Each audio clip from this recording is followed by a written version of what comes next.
श्री स्वामी समर्थ.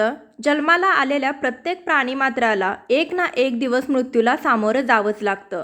मात्र कधी कधी अकाली मृत्यू होतो. तर असा अकाली मृत्यू होऊ नये यासाठी यमदीपदान केलं जातं. तर आज आपण या व्हिडिओतून धनत्रयोदशीला आपण जशी लक्ष्मी, कुबेर, धन्वंतरी यांची पूजा करतो त्यासोबतच आपल्याला यमाची देखील पूजा करायची आहे. तर वर्षभर असा कोणताही दिवस नसतो की ज्या दिवशी आपण यमदेवतेची पूजा करावी. तर या दिवशी आपण यमदेवतेची पूजा करून त्यांना एक दिवा आपण त्यांच्यासाठी लावायचा आहे. याला यमदीपदान असं म्हटलं जातं. तर याला खूप महत्त्व आहे, कारण की यमदीपदान केल्यामुळे जो अपघाती किंवा अकाली मृत्यू होतो त्यापासून घरातल्यांचं संरक्षण होतं. तर त्यासाठी प्रत्येक स्त्रीने यमदीपदान करावं. तर यमदीपदान कसं करावं, कधी करावं, कुणे करावं, कुठे करावं, दिशा कोणती, मंत्र कोणती, दिवा कसा बनवावा, अशी भरपूर माहिती मी तुम्हाला या व्हिडिओतून देणार आहे. त्यासाठी व्हिडिओ शेवटपर्यंत बघा. चॅनलवर नवीन असाल, पहिल्यांदाच माझे व्हिडिओ पाहत असाल तर चॅनलला अवश्य सबस्क्राईब करा. आज तुम्हाला या व्हिडिओतून संपूर्ण माहिती मिळेल. तर या व्हिडिओतून आणि अशा कोणत्याही व्हिडिओतून मी तुम्हाला परिपूर्ण आणि योग्य माहिती देण्याचा प्रयत्न करते, जेणेकरून तुम्ही सर्वजण माझा व्हिडिओ पाहून योग्य पद्धतीने जी काही पूजा आहे ती कराल आणि त्याचं योग्य फळ तुम्हाला मिळेल. अशी परिपूर्ण माहिती मी माझ्या व्हिडिओतून तुम्हाला नेहमीच देत असते. तर चला तर मग वेळ न घालवता आजच्या व्हिडिओला सुरुवात करूया. एखाद्याचा अपघाती मृत्यू होतो म्हणजे ॲक्सिडेंटमध्ये मृत्यू होतो, किंवा अचानक मृत्यू होतो म्हणजे आजारपण न असता अचानक मृत्यू होतो, किंवा जो साप चावून वगैरे असे काही मृत्यू होतात. तर आपल्या घरामध्ये असे अचानक अपघाती मृत्यू होऊ नये हे टाळावे यासाठी या दिवशी यमदीपदान केलं जातं. त्यासाठी आपल्याला कणकेचा दिवा बनवायचा आहे. तर कणकेचा दिवा बनवताना आपण इथे थोडीशी कणी घेतलेली, त्यामध्ये चिमूटभर हळद टाकायची आहे. या कणकेमध्ये आपण मीठ अजिबात टाकायचं नाही, फक्त हळद टाकून आपल्याला ही कणिक मळायची आहे. कणिक मळत असताना थोडंसं पाणी घालून अगदी घट्टसर त्याचा गोळा बनवून घ्या, म्हणजे आपण जेव्हा दिवा बनवू तर त्याचा योग्य दिवा बनला जाईल. कणिक पातळ झाली तर दिवा बनणार नाही आणि तो दिवा तुम्हाला उचलून ठेवता येणार नाही. आपण जी कणिक बनवलेली आहे त्याचे आपल्याला 3 गोळे बनवून घ्यायचे आहेत, 2 मुटके बनवण्यासाठी आणि 1 दिवा बनवण्यासाठी. तर आपण पहिल्यांदा एक गोळा बनवून घेऊया आणि तो गोळा आपण ज्या प्लेटमध्ये कणिक मळली त्यामध्येच ठेवायचा आहे. जमिनीवरती ठेवून तुम्ही जर दिवा बनवला तर तो दिव्याचं बूड चांगलं येतं आणि तो दिवा व्यवस्थित बसतो, हलत नाही, पडत नाही. त्यासाठी अशा पद्धतीने दिवा बनवायचा आहे. गोलाकार बनवून घ्यायचं आणि दिव्याला एक टोक काढून घ्यायचं. तुम्हाला सगळ्यांना दिवा बनवता येतच असेल, तरी देखील ज्यांना येत नाही किंवा ज्यांना योग्य पद्धतीने बनवता येत नाही त्यांच्यासाठी मी हा विधी तुम्हाला सांगत आहे. तर अशा पद्धतीने खोलगट आपण भाग बनवून घ्यायचा, म्हणजे त्यामध्ये व्यवस्थित तेल बसतं किंवा तूप बसतं. जास्तीच्या प्रमाणात तेल तूप बनलं तर हा दिवा 1 तास 2 तास तरी नक्कीच चालत राहील. त्यासाठी खोलगट आपण भाग बनवलेला आहे. अशा पद्धतीने आपण त्याला टोक बनवून घेतलेला आहे. त्यानंतर बघा हा दिवा व्यवस्थित बनलेला आहे आणि यासोबत आपल्याला दिव्यासोबत 2 मुटके देखील बनवायचे आहेत. धनत्रयोदशीच्या दिवशी आपल्याला सूर्यास्तानंतर संध्याकाळी 6 ते 8 या दरम्यान आपल्याला कणकेचा दिवा लावायचा आहे. तर धनत्रयोदशी शुक्रवारी 10 तारखेला आहे. तर त्या दिवशी तुम्ही संध्याकाळी 6 ते 8 या वेळेमध्ये तुम्हाला हे यमदीपदान करायचं आहे. म्हणजे संध्याकाळच्या 3 सांजेच्या वेळेला आपल्याला हे यमदीपदान करायचं असतं. तर इथे बघा आपण मुटके बनवून घेतलेले आहेत. तर माझी थोडीशी कणिक जास्त झालेली होती, त्यासाठी मी ती सेपरेट ठेवलेली आहे. या दिवशी 13 दिवे लावण्याची ही प्रघात आहे. तर 13 कणकेचे दिवे देखील बनवले जातात, किंवा मातीचे दिवे लावले तरीही चालतील. तर तुम्हाला कणकेचे दिवे लावायचे असतील 13, तर याच प्रकारे तुम्ही कणिक मळायचे आहे हळद टाकून आणि त्याचे 13 दिवे बनवून घ्यायचे आहेत. मुटके बनवण्याची गरज नाही, परंतु असा मुटके बनवलेला आपल्याला एक दिवा नक्की लावायचा आहे. तर हा आपल्याला यमासाठी दिवा लावायचा आहे. त्यासाठी अशा पद्धतीने आपल्याला 2 मुटके आणि 1 दिवा, हा सेपरेट दिवा आपल्याला या दिवशी बनवायचा आहे. तर हा दिवा तुम्ही कोणत्याही पानावरती लावू शकता, किंवा एखादी प्लॅस्टिकची प्लेट किंवा जी पेपरची प्लेट मिळते, पत्रावळी मिळते, त्यामध्येही तुम्ही हा दिवा लावू शकता. यासाठी ताम्हणच घ्यावं असा काही नियम नाही. तर कोणत्याही झाडाच्या पानावरती, विड्याच्या पानावरती, हळदीच्या पानावरती, अगदी केळीच्या पानावरती देखील तुम्ही हा दिवा लावू शकता. तर इथे मी सजावटीसाठी म्हणून थोडीशी फुले लावलेली आहे, कारण की कोणत्याही कामामध्ये थोडीशी आपण सजावट सजावट केली तर आपल्याला मनही प्रसन्न होतं आणि दिसायलाही ती सुशोभित दिसतं. तर अशा प्रकारे मी जास्वंदीची पानं लावून घेतलेली आहेत. पानं स्वच्छ धुवून ते ठेवलेली आहेत आणि त्यावरती आपण अक्षदा वाहिल्या आणि आपण हळदी कुंकू थोडंसं वाहिलेलं आहे. त्यावरती आपण हा दिवा ठेवलेला आहे. दिवा व्यवस्थित बसवून घ्यायचा म्हणजे दिवा कलंडणार नाही किंवा पडणार नाही. त्यातलं तेल तूप सांडू नये. त्यानंतर आपल्याला जो अपशकुन झाला असं वाटेल त्यासाठी आपण करतानाच काम योग्य पद्धतीने केलं तर आपल्यासोबत कोणताही अपशकुन होणार नाही आणि आपल्याला मनामध्ये कोणतीही भीती किंवा टेन्शन येणार नाही.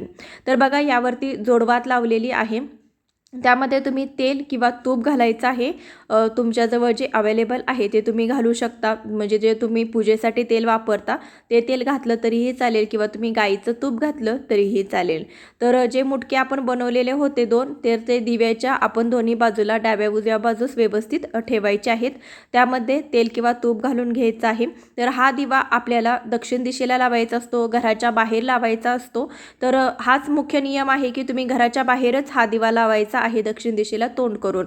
परंतु तुम्हाला शक्य नसेल तर तुम्ही फ्लॅटमध्ये राहत असाल, शहरी भागात राहत असाल तर तुम्हाला बाहेर जागा नसेल तर हा दिवा कुठे लावावा हेही मी तुम्हाला पुढे व्हिडिओमध्ये सांगणारच आहे. तर इथे आपण धनत्रयोदशी आहे.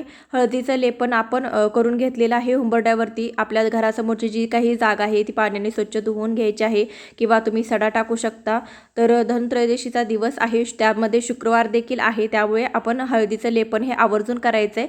प्रत्येक महिलेने घराच्या उंबरठ्यावरती हळदीचं लेपन आवर्जून करा. तर त्यासमोर थोडीशी रांगोळी काढायची आहे. आपण पहिल्यांदा उंबरठ्याची पूजा करून घेणार आहोत. हळदी कुंकू अक्षदा वाहायच्या आहेत. त्यानंतर आपण अगरबत्ती ओवाळून उंबरठ्याची पूजा करून घ्यायची. तर दिवा आपल्याला लावायचा आहे. तर दिवा लावण्यासाठी आपण अशा पद्धतीने उंबरठ्याच्या डाव्या बाजूला आपण दिव्यासाठी एक छोटीशी रांगोळी काढून घेतलेली आहे. तर हळदीने मी सारवून घेतलेला आहे आणि त्यावरती रांगोळी काढून घेतलेले. रांगोळीला ही हळदी कुंकू अक्षदा वाहून घेतलेलं आहे. माझ्या घराचं तोंड हे उत्तर दिशेला आहे तर त्यासाठी मी उलटा दिवा ठेवलेला आहे. म्हणजे दक्षिण दिशेला दिव्याचं तोंड केलेलं आहे.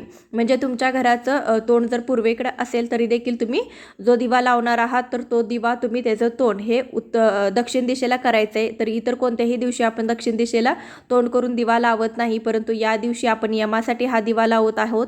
त्यासाठी दक्षिण दिशेला तोंड करून आपण हा दिवा लावणार आहोत. तर बघा जी काही आपण रांगोळी काढलेली होती त्यावरती आपण हे तामण ठेवलेलं आहे. तुम्ही पेपरवरती देखील किंवा एखाद्या पत्रावळ्यावरती देखील किंवा एखाद्या पानावरती देखील हा दिवा लावला तरीही काहीही हरकत नाही. तर दिवा प्रज्वलित करून घ्यायचा आहे. त्यानंतर आपण जे मुटके बनवलेले होते ते मुटक्याला आणि दिव्याला असं आपण हळदी कुंकू लावून घेणार आहोत. अक्षदा व्हायच्या आहेत, अगरबत्ती ओवाळून घ्यायची आहे, हात जोडून नमस्कार करायचा आहे आणि आपल्याला इथे एक मंत्र म्हणायचा आहे. तो मंत्र असा की मृत्यूना पाशदंडाभ्या कालेन शामयासह त्रयोदशांदीप दानात सूर्यजाहा प्रियताम मम. तर हा मंत्र आपल्याला म्हणायचा आहे. स्क्रीनवर मंत्र दिलेला आहे, तो तुम्ही वाचून म्हणू शकता. किंवा या मंत्राचा अर्थ असा आहे की आज धनत्रयोदशीला यमाला केलेल्या या दिवाच्या तानाने यमाने प्रसन्न व्हावे, आम्हाला मृत्यू पाश आणि दंडातून माफी द्यावी. ज्यांना हा मंत्र म्हणणं जमणार नाही त्यांनी या मंत्राचा केवळ अर्थ जाणून दिव्याचे मनोभावे दर्शन घेतलं तरी देखील संपूर्ण फळ मिळू शकते. किंवा तुम्ही सोप्या भाषेमध्ये घरातील प्रत्येकाने ह्या दिव्याला नमस्कार करायचा आहे. हा दिवा लावल्यानंतर प्रत्येकाने येऊन नमस्कार करायचा आहे आणि आपण सोप्या भाषेत म्हणू शकता, हे यमदेवता मी तुझ्यासाठी आज धनत्रयोदशीला हे यमदीपदान केलेलं आहे. तर आमच्या घरातील कोणत्याही व्यक्तीवर अपघाती अपमृत्यू असे हे भय आहे, हे अपमृत्यू आहे ते वेळ येऊ देऊ नको. आमच्या घरातल्यांचे संरक्षण कर. आमच्या घरातील कोणाचाही अकाली मृत्यू होऊ देऊ नको असं आपण यमाकडे प्रार्थना करायची आहे. आणि हा दिवा जो आहे तो यमासाठी आपण दान करायचा आहे. तर अशा पद्धतीने देखील तुम्ही करू शकता. हा दिवा लावल्यानंतर एक नियम लक्षात ठेवायचा आहे. हा दिवा लावल्यानंतर तुम्ही माघारी वळून पाहायचं नाही. हा दिवा लावून तुम्ही चटकन आत जायचं आहे. घरातील सर्वांनी पाया पडायचं आहे. त्यानंतर सगळ्यांनी नमस्कार केल्यानंतर आत जायचे, माघारी वळून पाहायचं नाही. तर 6 ते 8 या दरम्यान तुम्ही हा दिवा लावू शकता किंवा 8च्या दरम्यान सगळं तुमचं काम झाल्यानंतर हा दिवा लावा. म्हणजे कोणालाही माघारी वळून पाहायला लागणार नाही. काही थोड्या वेळानंतर तुम्ही बाहेर गेला, काही काम असलं तरी चालेल, परंतु लावल्या तुम्ही माघारी पाहू नका. तर हा देखील नियम तुम्ही लक्षात ठेवायचा आहे. जर तुम्हाला शहरी भागामध्ये हा दिवा लावणं जर बाहेर शक्य झालं नसेल तर हा दिवा कुठे लावावा, तर तुम्ही जी काही धनत्रयोदशीची पूजा मांडणी केलेली आहे त्या पूजा मांडणीच्या समोर तुम्हाला रांगोळीने स्वस्तिक बनवून घ्यायचं आहे. त्यावरती तुम्हाला हळदी, कुंकू, अक्षता, पुष्प व्हायचं आहे आणि त्यावरती हे जे काही आपण दिवा बनवलेला आहे तर तो दिवा ठेवायचा आहे. त्याला हळदी, कुंकू, अक्षता, पुष्प वाहून जसं मी अगोदर सांगितलं त्या प्रकारेच मंत्र म्हणून हात जोडून तुम्ही दक्षिण दिशेला त्याची वात करून हा दिवा तुम्ही प्रज्वलित करू शकता. तर ज्यांना शक्य नाही त्यांनी अशा प्रकारे आत देखील हा दिवा लावू शकता घरामध्ये.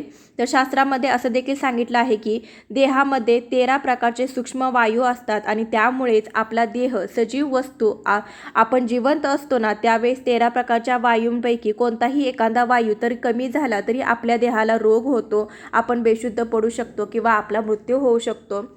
तर त्यासाठी 13 देव यांच्या स्वरूपामध्ये यमदीपदान केल्यामुळे या 13 वायूंवर असलेलं मृत्यूंचं जे सावट असतं ते नष्ट होतं आणि आपला अकाली मृत्यू होण्यापासून आपलं संरक्षण होतं. मृत्यूकाळ हा 13 दिवसांचा कालचक्राचा असतो. या 13 दिवसात मृत्यूंचं आवरण देहाभोवती वाढत जातं आणि शेवटी 13व्या दिवशी आपला मृत्यू होतो. नंतर आपला आत्मा मृत्यू लोकात अन्य लोकांचा जाण्यासाठी काळाची एक सूक्ष्म कक्षा भेदत पुढे जात राहतो.